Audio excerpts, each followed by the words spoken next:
Hi friends, তো আমি চলে গেছি গড়িয়াহাটে তো ভাইদের জন্য রাখি নেওয়ার জন্য। এখানে অনেক রকম রাখি ছিল, তো আমার তাদের মধ্যে এই রাখিগুলো ভীষণ ভালো লেগেছে, তাই এই রাখিগুলো আমি নিয়েছি। তো রাখি নেবার পর হচ্ছে সকালবেলা উঠে আমি প্রথমে কৃষ্ণকে আমি আগে রাখি পরছি, তারপরে দাদার কাছে চলে গেছি দাদাকে রাখি পরানোর জন্য। তো দাদাকে রাখি পরানো হয়ে গেছে, তো ওখান থেকে বেরিয়ে আমি ভাইদের কাছে চলে এসেছি ভাইদেরকে রাখি পরাতে। তো এইদিকে আমি ভাইকে রাখি পরিয়ে দিচ্ছি।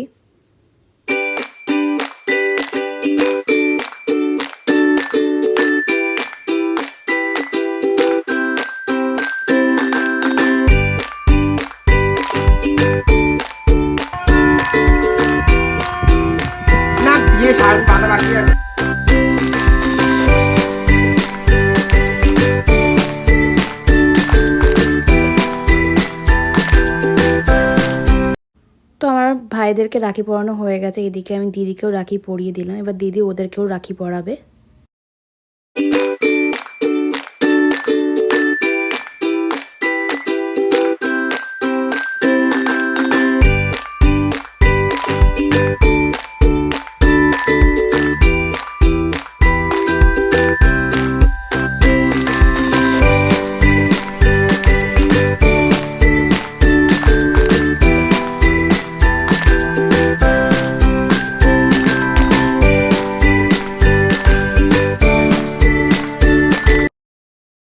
তো দিদিরও ভাইদেরকে রাখি পরানো হয়ে গেছে, দিদি এইদিকে আমাকেও রাখি পরিয়ে দিল।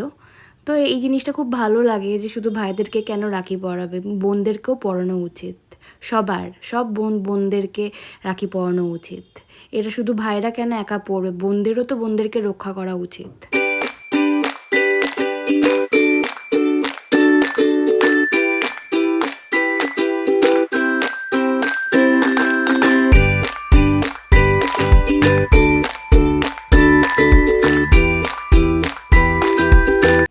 এদিকে হচ্ছে সবাইকে রাখি পরানো হয়ে গেছে আমাদের।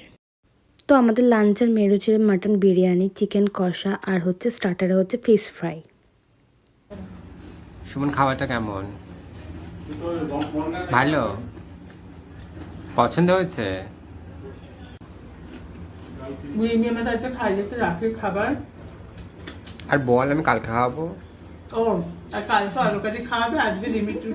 সকাল থেকে না খেয়ে আছি আমি আর রিমি, মানে আমরা দুই বোনই না খেয়ে আছি। ভাইদেরকে রাখি বাঁধবো, দাদাদেরকে বাঁধার আছে।